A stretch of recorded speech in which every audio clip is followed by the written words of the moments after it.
What is happening, sports fans? It's your man Matt from the DFS 5-pack. I am rocking it solo. It is Friday, November 26th. I hope everyone had a really great Thanksgiving. Some decent football games, got us through it. We got a big 11-game NBA slate to crush tonight. So without further ado, I'm going to just dive in. I know a little bit of a late start today. My wife had some friends over. We were hanging out. So, you guys know how that goes. Holiday, family time. So, yeah, just going to make one video for the public. Hope you guys enjoy it. If you want more content, more videos, go check out the DFS 5-pack. We got a lot of good things coming your way. Got some new promotions going on with Jazz Sports I'm really excited to talk about. So, yeah, holler at me after this video if you guys got any questions, and go check out the website for sure. Without further ado, let me share this screen and we'll dive right in. We'll go game by game because that's what I always do. Starting with the Timberwolves, the suddenly surging T-Wolves at the Hornets. Should be a good game here. A lot to like from a fantasy perspective. First game of the night. Don't always like the first game of the night, but I think this one looks pretty damn good. Let's start from the Minnesota side. So finally saw Anthony Edwards go off last game. He had been kind of calling that, but no surprise at all. His usage is really high. We know how talented he is. So 7,500 still, coming off a 70 DK point game. He looks like one of the best plays on the slate in all formats. Just a ton to like about him here. I like Edwards a lot. I've been on Edwards a lot. I see no reason to get off him here. Big slate, so very few musts anywhere, but he looks like a guy that I like in all formats. My boy D'Lo, coming off another solid game. He's been more solid than spectacular. Edwards was awesome last time out. Bunch of blowouts recently have cut his minutes. So again, in a game I think is going to be very competitive, I like going right back to D'Lo. He's highly in play for me. You guys know I'm a huge Russell fan. I see no reason why he wouldn't be in play in a pace-out matchup here.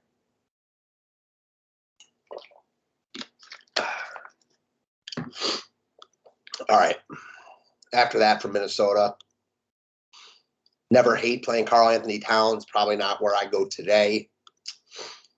Jared Vanderbilt's been playing good ball, but priced up a little bit. Don't really want to spend, close to $5K on him. That said, there are worse plays in the world. He has been productive, so I don't hate it. Again, in a game I like a lot. If you're like game stacking this game, you could do worse, but now where I'm prioritizing my money in like one lineup or anything like that. Oh, yeah, we do have Patrick Beverley out tonight, so that really just increases my love for the Minnesota guys. Sorry, I forgot to mention that. That obviously helps guys like Russell, Edwards, just takes the ball out of one other guy's hands. Not that Beverley has the highest usage, but it certainly doesn't make me like those guys any worse. And then you all of a sudden have Malik Beasley, played 38 minutes last time out. Yep, he's definitely in play as well at 3,900. A lot of guys from the Minnesota side in play for me here. As far as Charlotte goes, one second, guys.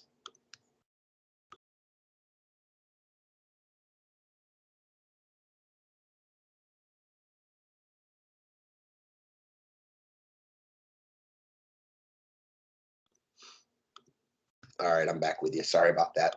As far as the Charlotte side goes, again, they're healthy. They're priced very affordably. I don't think I'm going to prioritize anyone on Charlotte. LaMelo Ball was not great last time out. He messed up an alley dunk to himself and then fouled immediately. He lost run because of it. He'd be my favorite piece of Charlotte. Terry Rozier was spectacular last time out. Don't expect the 7 stocks. Even without those 7 stocks, he was really good. He's been really good in back-to-back games. So it's 6K in a game I like a lot. The 2 guards from Charlotte are my 2 favorite pieces for sure. Those are really the only guys I would want to prioritize on Charlotte. And even then, on a big slate like this, they're not like full priorities for me. Suns and Knicks. So the Suns are, basically the same team they've been throughout the season. They're one of the better teams in the league. Obviously made the finals last year on a really nice win streak now. They're healthy, priced affordably. So not really looking to go after Phoenix here. Just not a spot I think we need to target on a full slate. And as far as the Knicks go, if Derrick Rose is out, I think you can go right back and look at, the Evan Fourniers of the world, the Alec Burkses of the world, Kemba Walker, even Emmanuel Quickly. I think all those guys are fine. Not the greatest matchup in the world, so I don't think any of them are priorities.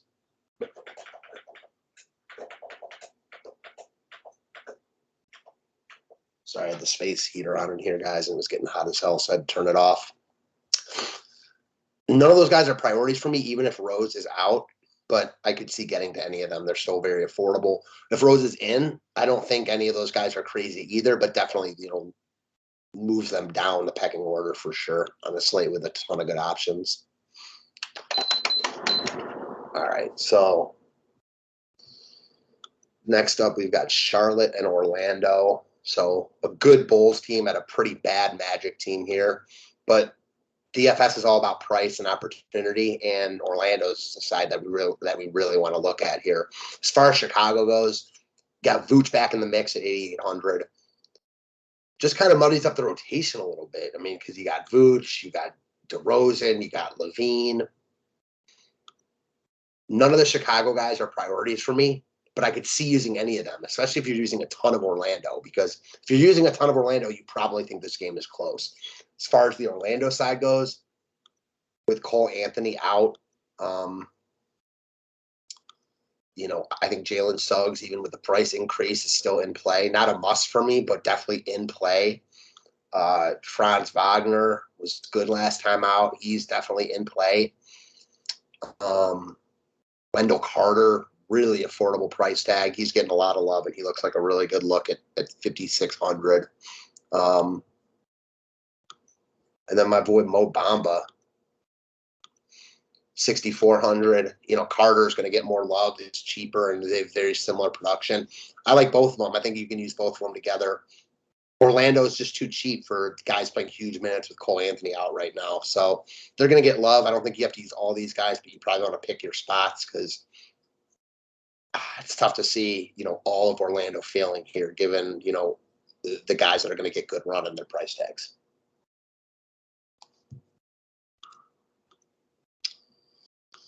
All right, next up, we got the Raptors at the Pacers. I expect this game to be pretty good. A couple pieces I like here. As far as the Toronto side goes, no one I love. My favorite piece would be Fred VanVleet, playing huge minutes, coming off a nice win in Memphis last time out. Long road trip for Toronto, now in Indiana. This guy plays close to 40 minutes in competitive games, threw up a close to 50 spot last time out. Very fairly priced at 8,100. Could definitely see using VanVleet. Not like I have to lock him in type of guy, but certainly on my short list for, in all formats. And then as far as Indiana goes, kind of the same situation. I think other guys are in play. Miles Turner at 6K is fine, but the guy I'm really looking at is Malcolm Brogdon, 7,500. Again, took 21 shots, played 46 minutes last time out. I know that was an OT game, but still, I just expect him to walk into value. Price decrease. I like Brogdon a lot here. A lot of good guards on this slate. So again, not a guy I think you have to play in all formats, but he looks like a building block type in both cash games and tournaments. Atlanta and Memphis. So as far as the Atlanta side goes, Trey's probably going to play. He's coming off a really good game in San Antonio last time out. I can see him and Morant going at it here. There's no one on Atlanta I'm prioritizing on the road here. Hers fairly priced. Just talked about Trae Young.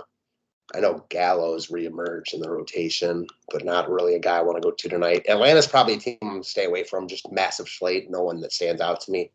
And then Memphis, same deal with Dylan Brooks, more than likely, or Dylan Brooks playing tonight. Oh, he played. Yeah, I forgot he played against the Raptors and played 26 minutes. Takes away from all the other guys from Memphis. My favorite would be Morant. I think you could definitely use Morant at 9,600. I think I like Trae Young a little bit more at 300 less if I have to choose the point guards in this game. If I'm playing one, though, I'm probably playing the other, and I'll just go at it. All right, Washington and OKC. So we've got a good Wizards team against an awful Thunder team. Shy. Ooh, he was recently upgraded to questionable, which definitely changes things from the Thunder side. As far as the Wizards go, nothing I'm really looking at. They're fair. They're fairly priced, healthy, so I don't think we need to get there. Kyle Kuzma at 6,500, cover boy for my video. That's solely on his big sweater, not because I want to play him here. I'm not looking at anyone from Washington. As far as OKC goes, definitely like these guys more if Shy is out. And now I could definitely see him playing if he was upgraded to questionable. The two guys from OKC I like a lot are going to be Robinson Earl, guy I've been on a bunch recently.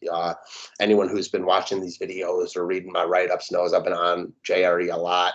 This guy was very productive at Villanova. I'm a fan of his game.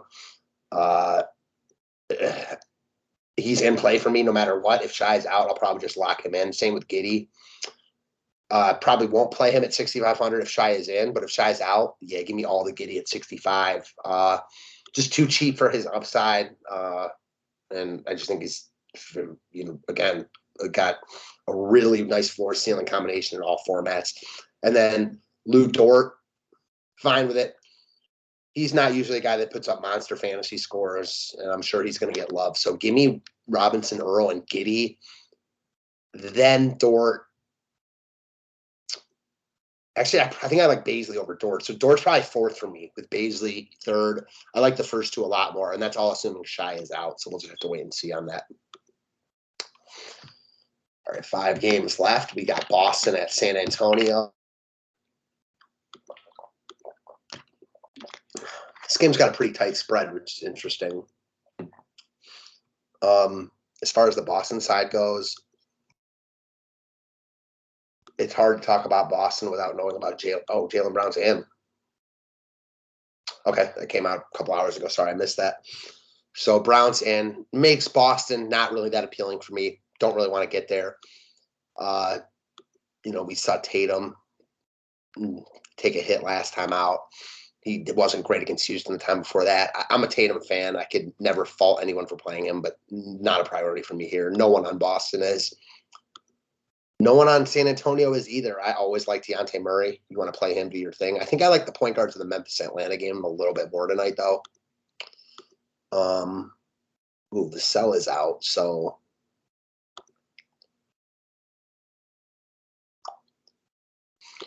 the sell being out definitely makes a guy like Keldon Johnson, Lonnie Walker more appealing.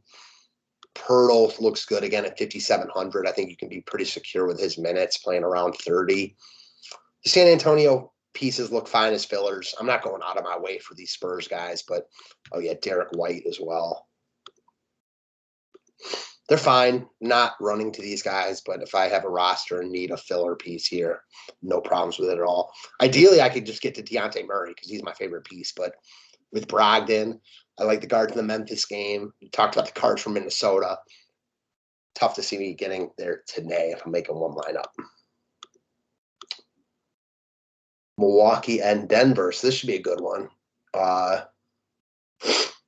We'll see if Jokic plays. I'm not so sure he plays. He hasn't played in the past 3 games. Every game he's questionable. I think the injury's a little bit worse than they're leading on. It's kind of a similar situation. If he plays, I like Jokic a ton. If he's out, I think we can look at all the other Denver guys. I know they haven't been great the past 2 games, but I still like these guys a lot. Aaron Gordon, Will Barton. If Jokic is out, I'm looking at these guys. Again, big slate. So none of them are musts. But I like all those guys if Jokic is out. And then if Jokic is in, assuming he's good to go, I think he's definitely in play. As far as the Milwaukee side, I mean, if you're playing Jokic and you can get to Giannis too, do your thing. At 12-2, probably not where I prioritize my money. It is interesting if Jokic is out and then you use a bunch of those Denver guys, go into Giannis on the other side. Those Denver guys aren't exactly cheap, though, so it's not going to be easy to do. 12-2, Giannis just isn't a priority for me here. That said, he's the best fantasy scorer in the game, so if you want to use him, I can't argue with you at all. The rest of Milwaukee, no one stands out to me.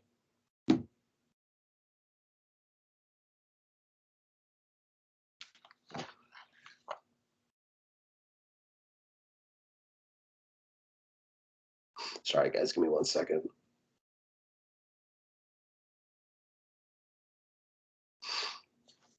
All right. As far as the other guys from Milwaukee go, no one really stands out to me at all.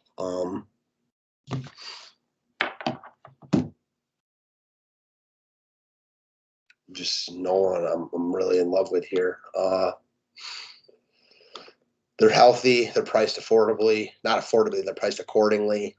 Just can't see myself prioritizing any Milwaukee here. Oh, and one other thing I'll say about Denver is with PJ Dozier out, it just makes me like those other guys even more because, he was definitely a guy getting some run. You might even see, Bones Highland, other guys get back in the rotation.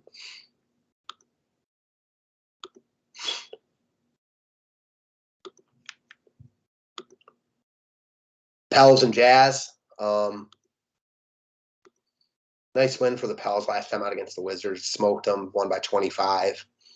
Guys lost run because of the blowout. This game could blow out the other way. Utah's like a 12-point favorite here. All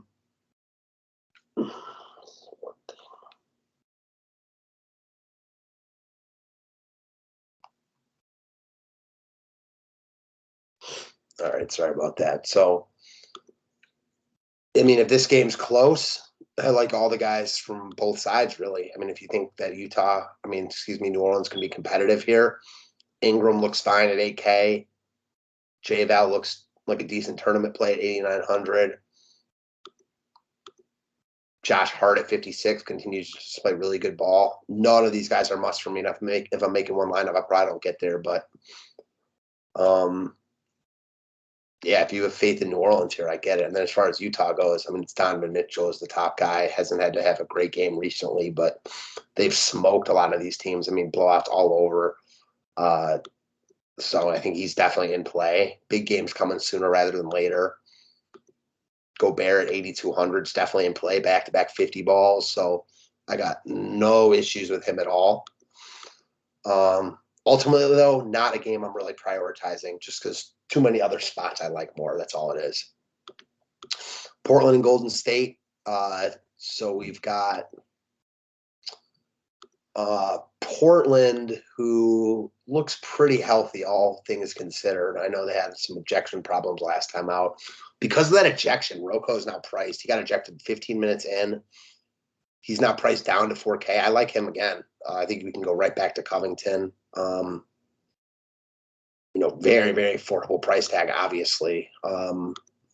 With him getting ejected, we saw Nurkic play big minutes last time out, played 32, and he obviously destroyed.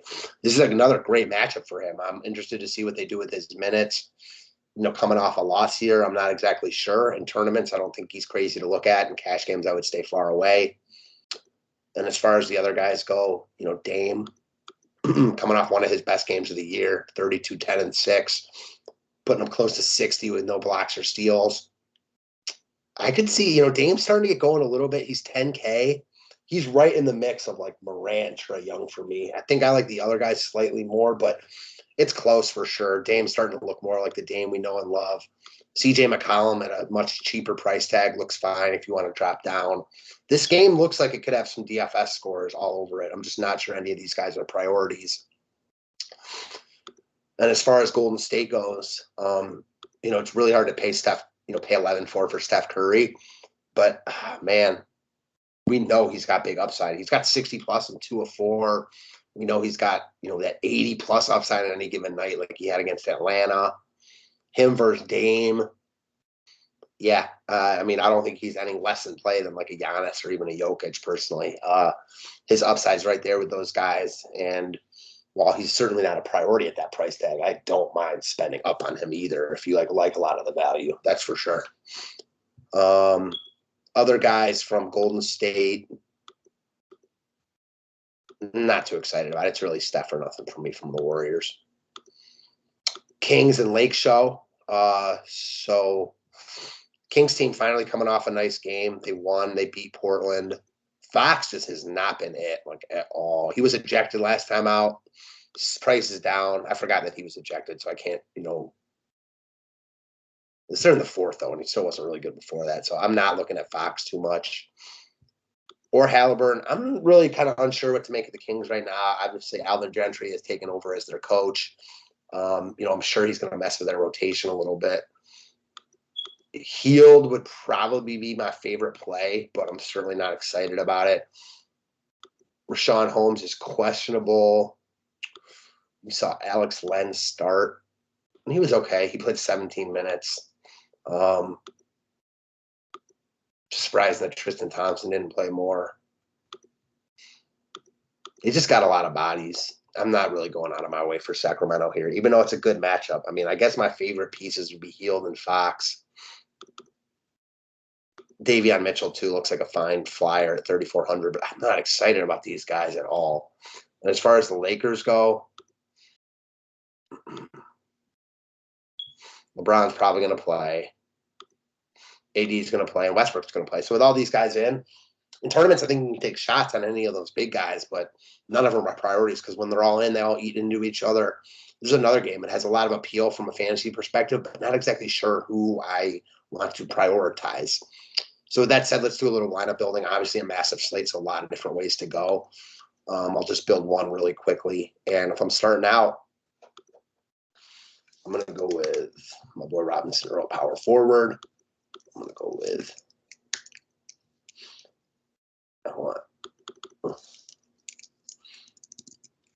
let's see what we can do. Let's see. We can go Trae Young.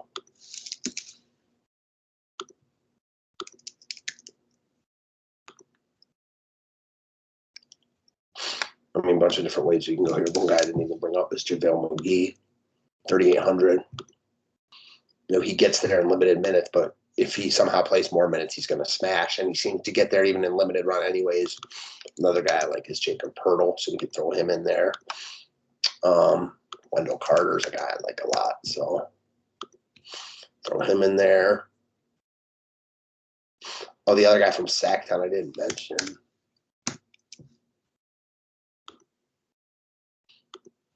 Yeah, not really.